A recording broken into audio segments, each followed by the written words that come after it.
Good morning students. आज हम लोग एक्सरसाइज 1.2 क्लास 7 का 1.2 को हम लोग देखेंगे कि 1.2 को हम लोग कैसे सॉल्व करेंगे। क्वेश्चंस को हम लोग समझते हैं। Following number line shows the temperature in degree Celsius at different places. अपने अपने सामने बुक रख ले ताकि समझने में प्रॉब्लम न हो। क्वेश्चन फर्स्ट कहता है, ए नंबर क्वेश्चन, कि एक नंबर लाइन दे चुका है और इस पे कुछ पॉइंट्स हैं और वो किसी स्टेट का जो टेम्परेचर है वो डिग्री सेल्सियस में बता रहा है। तो फर्स्ट इसमें कहता है कि observe this number line and right the temperature of the place marked on it. प्रत्येक प्लेस का टेम्परेचर मार्क किया हुआ है नंबर लाइन पे, उसको ऑब्जर्व करना है और सभी का टेम्परेचर लिखना है। जैसे बेंगलुरु का यहाँ पे हो गया क्या 25। इसी प्रकार से बहुत सारे 1 2 3 4 5 प्लेस का टेम्परेचर दिया है, सभी का टेम्परेचर लिखना है, ठीक है, डिग्री सेल्सियस में। फिर सेकेंड नंबर क्वेश्चन कहता है, what is the temperature difference between the hottest and the coldest places among the above. जो नंबर लाइन पे जो बहुत सारे प्लेस जो दिया हुआ है उसका जो टेम्परेचर दिया है उसमें दो जो सबसे हॉटेस्ट और जो सबसे कोल्डेस्ट है प्लेस उसके टेम्परेचर का डिफरेंस हम लोग को निकालना। डिफरेंस निकालना मतलब सब्सट्रैक्ट करना है। अगर हम लोग इसमें देखें हॉटेस्ट सबसे ज्यादा गर्म हो गया आपका बेंगलुरु 25 ना। उसके बाद सबसे कोल्डेस्ट कहता है कि कोल्डेस्ट हो गया हमारा लाहौल स्पीति -10 डिग्री सेल्सियस ना। तो दोनों का डिफरेंस निकालना मतलब कि दोनों को घटा देना। घटाएंगे कैसे? तो 25 डिग्री सेल्सियस में 25 डिग्री सेल्सियस में माइनस करना है -10 डिग्री सेल्सियस। इसको सॉल्व कैसे करेंगे? 25 degree Celsius minus plus 10 degree Celsius is equal to ये हो गया हमारा 35 डिग्री सेल्सियस। क्लियर है? फिर है third number question, what is the temperature difference between Lahaul Spiti and Srinagar. दोनों के बीच का डिफरेंस निकालना है, टेम्परेचर का डिफरेंस निकालना है। वो तो निकाल सकते हैं इसी प्रकार से। थर्ड के बाद है फोर्थ क्वेश्चन, कैन वी से temperature of Srinagar and Shimla taken together is less than the temperature of Shimla. तो श्रीनगर का टेम्परेचर -5 डिग्री सेल्सियस, शिमला का हो गया है 5 डिग्री सेल्सियस।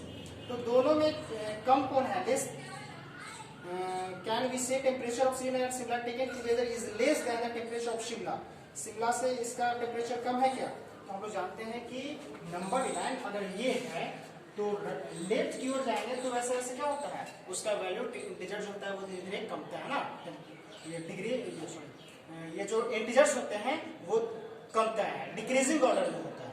तो -5 यहाँ पे अगर है, 5 यहाँ पे है तो लेस कौन होगा? -5 लेस होगा क्योंकि नंबर लाइन पे 5 राइट साइड में है -5 इसलिए -5 स्मॉलेस्ट है ना। इसी प्रकार से क्वेश्चन नंबर 4 सॉल्व हो जाएगा। क्वेश्चन नंबर बी है, solve the flowing word problems after reading them carefully. इसको हम लोग को पढ़ करके वर्ड्स प्रॉब्लम उसको हम लोग को पढ़ करके ही उसका जवाब देना है, आंसर देना है, सॉल्व करना है। At Srinagar temperature was -5 degree Celsius. अगर श्रीनगर का टेम्परेचर -5 डिग्री सेल्सियस है ऑन मंडे को, then it dropped by 2 degree Celsius on Tuesday. तो ट्यूसडे को 2 डिग्री सेल्सियस ड्रॉप हो जाता है, मतलब कि कम जाता है। तो यदि टेम्परेचर कम हो गया मतलब कि माइनस करेंगे 2 डिग्री सेल्सियस तो -5 में -2 डिग्री सेल्सियस और हो गया कम, यानी कि 2 डिग्री सेल्सियस कम गया तो ये हो गया हमारा -7 डिग्री सेल्सियस। तो ट्यूसडे को हो जाएगा ये क्या चीज -7 डिग्री सेल्सियस। अब what was the temperature of Srinagar on Tuesday. तो ट्यूसडे को क्या होगा हो गया पता। On Wednesday it rose by 4 degree Celsius. 4 degree Celsius बढ़ गया, पहले तो -7 था और 4 डिग्री सेल्सियस बढ़ गया तो -7 अगर है तो 4 डिग्री सेल्सियस बढ़ा तो हम लोग नंबर लाइन के राइट साइड में जाएंगे। तो राइट साइड में अगर हम लोग जाएंगे तो क्या हो जाएगा? -7 है, 4 डिग्री सेल्सियस बढ़ा देंगे तो -7 के बाद -6 आएगा राइट साइड में। फिर एक स्टेप और जाएंगे तो -5 -4 -3। क्लियर है? इस प्रकार से हम लोग निकाल सकते हैं। सी नंबर क्वेश्चन कहता है, Rita goes 20 kilometre towards east from a point A to the point B. यहाँ पे क्वेश्चंस में वेस्ट और ईस्ट ये डायरेक्शन यहाँ पे दे चुका है और एक पॉइंट ए है और ईस्ट की ओर वह पॉइंट बी तक पहुंचता है। C moves 30 kilometre towards west, वह वेस्ट की ओर 30 किलोमीटर जाता है। The distance towards east is represented by a positive integer, then how will you represent the distance travel towards west, by which integer will you represent her final position from A. ये question number C दे चुका है। तो इसका जो direction है हम इसका थोड़ा सा केवल हिंट्स बता देते हैं। हिंट्स में ये जान लीजिए कि जहां पे पॉइंट ए दिया है और जो पॉइंट बी दिया है, पहले देखें कि दोनों के बीच का डिस्टेंस क्या है, ठीक है, वहां पे मार्क कर देंगे हम लोग। फिर कहता है कि C moves 30 kilometre towards west, अब वेस्ट की ओर जा रहा है along the same रोड, उसी रोड से। If the distance towards east is represented by a, यदि ए ईस्ट जो है, east is represented by a positive integers, यदि ए को पॉजिटिव इंटीजर से हम लोग डिनोट करेंगे, then how will you represent the distance travel towards west. तो हम लोग वेस्ट की ओर जो जा रहे हैं तो उसको, उसके डिस्टेंस को हम लोग कैसे रिप्रेजेंट करेंगे ये हम लोग को बताना है, कितना होगा ये हम लोग को बताना है। सबसे पहले अपने से सॉल्व कीजिए, नहीं होगा सॉल्व फिर हम लोग फिर इसको देखेंगे। जो भी प्रॉब्लम्स होगा व्हाट्सएप के माध्यम से आप लोग भेज सकते हैं, उसको सॉल्व किया जाएगा। फिर मैजिक स्क्वायर है, तो मैजिक स्क्वायर में कुछ बातों को ध्यान में हम लोग को रखना पड़ता है कि मैजिक स्क्वायर कहने का मतलब हो गया कि यदि कोई स्क्वायर दे चुका है और इसमें 3 रोज और 3 कॉलम्स हैं, ठीक है, तो जैसे कि फर्स्ट क्वेश्चन में है 5 -1 -4, ये हो गया -5 -2 7, ये हो गया 0, ये 3 हो गया -3 हो गया। तो मैजिक स्क्वायर में क्या होता है कि हम लोग वर्टिकल या हॉरिजॉन्टल किसी प्रकार से भी किसी रोज या किसी भी कॉलम को हम लोग ऐड करते हैं या फिर डायगोनल ही ऐड करते हैं तो सभी का सम हमेशा इक्वल होता है। जैसे हम लोग देखते हैं कि ये जो फर्स्ट रोज है ना, तो फर्स्ट रोज में अगर तीनों का अगर हम लोग ऐड करेंगे, सम निकालेंगे अगर, तो सम हम लोग को हो जाएगा कितना, 5 -1 -4, ये हमारा हो जाएगा सम 0 हो जाएगा ना। अब इस प्रकार से हम लोग ऐड करते हैं कॉलम में, अगर फर्स्ट कॉलम को अगर ऐड करते हैं तो क्या हो जाएगा 5 -5 0 ऐड करेंगे तो ये भी हमारा हो जाएगा 0, ठीक है। या फिर कॉलम को भी हम लोग ऐड करके देखते हैं, तो जब हम लोग कॉलम को भी ऐड करेंगे तो ये हमारा क्या हो जाएगा 0।